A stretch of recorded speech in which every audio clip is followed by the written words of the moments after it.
Welcome to today's Daily Walk in Wisdom.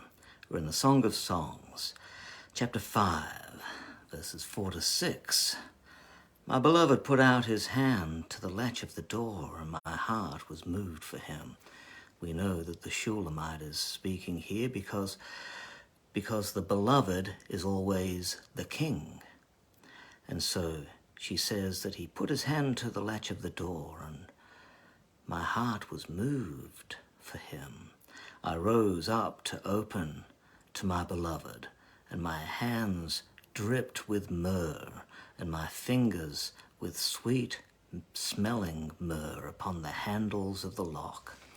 And I opened to my beloved, but my beloved had withdrawn himself and was gone. My heart had gone out to him when he spoke. I sought him, but could not find him.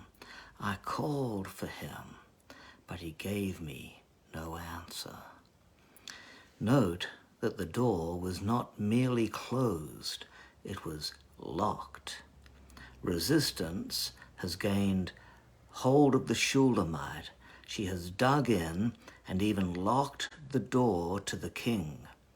Now initially, her thoughts were notions of self-protection for the purpose of self-actualization. But all self-oriented pursuits invariably end in postures of self-defense, shielding and protecting ourselves within whatever might frame our comfort zone.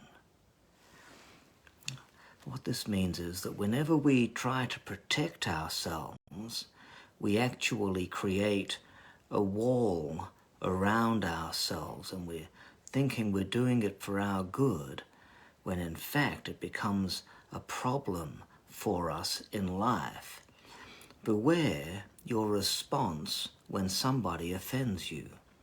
We don't realize when we raise our guard that we're taking the first step towards locking Jesus out. You think, I'll just lock the door, not realizing that when we lock the door to others, we're in fact closing the door to Jesus. The king, however, is not easily deterred in his quest to bring you out of your self-centered orientation. The Shulamite's failure to respond appropriately brings the king even closer as his hand reaches through the door to unlatch it. Now, since Solomon is a picture of Christ, the appearance of his hand is representative of the nail-scarred hand of Jesus. And he seeks to arouse the bride from her seclusion by causing her to remember his suffering. Now, to remember is the power of communion. When we eat the bread and drink the wine, in remembering his broken body and the blood of Jesus, we're brought out of ourselves. That is one of the benefits of communion for the human soul, is it brings us out of ourselves. Memories have the power to affect present-day activity. They can inhibit you, they can shut you down, or alternatively, memory has the capacity to embolden you. Recalling the king's sacrifice induced enough change in the bride's heart that she yearned for him, that she arose and approached the door. There's a location in your heart that once touched by God will always remain sensitive to his presence. It was the reminder of Jesus' suffering that broke the hardness of Thomas's heart and caused him to cry out, "My Lord and my God." It was customary in ancient times for a man visiting the lady he was courting, should he find the door closed, to leave a distinguishing ointment on the lock to identify who it was who had visited her. And so as the Shulamite puts her hand to the lock, the king's ointment that Jesus had left there upon the lock of her heart As the Shulamite puts her hand to the lock, the king's ointment covers her hands until she is dripping with myrrh.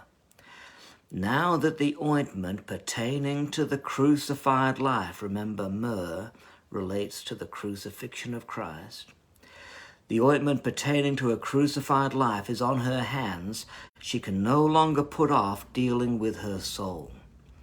The king's strategy is to re-engage her commitment to the crucified life.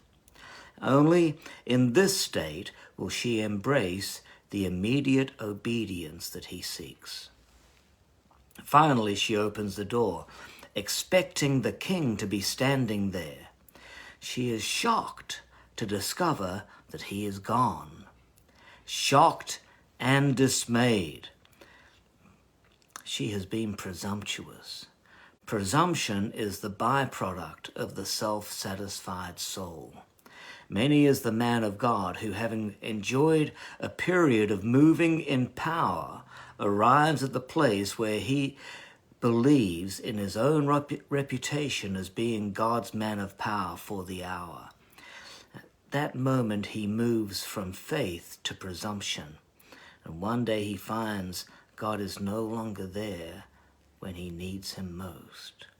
This is a most dangerous moment, because upon realizing that God has withdrawn his hand, the evangelist or the prophet or the apostle or the street ministry is tempted to maintain their reputation by counterfeiting God's power, using soul power or manipulation or even brute force to try to manipulate the situation. Such factors gain the enemy's attention. The enemy is all too happy to accommodate anyone's self-promotion and avail them with counterfeit manifestations. The end result is diabolical. So hence, when you presume upon him, it's for your good that Jesus absents himself. So when you open the door and suddenly he's not there, it's for your good that he's not there. He is teaching you to value his presence. Do not presume that presence is separate from obedience. You cannot have the presence of God without obedience to God. The Shulamite presumed, but when her heart reached out to him, yearning to hear his voice, there was no connection, and her heart sank. She sought the king and could not find him. She called to him, but he did not answer. Most Christians don't have a theology that is capable of enduring such absence. They don't understand how 1 minute he can be there and the next he be gone. What are you going to do if you open the door and he's not there? Will you get depressed? Will you give up? Will you go back to bed? None of these reactions is helpful. They will not bring back the presence of God that your heart yearns for. This is the time instead to grow up and realize you do not pursue Jesus for your own spiritual pleasure. You must pursue him for his sake. Prayer will not minimize this test. You must endure it and learn its lesson well. This is the lesson of abandonment. And it's the lesson of love. So learn it well. God bless you. We'll see you soon for more wisdom from the Song of Songs.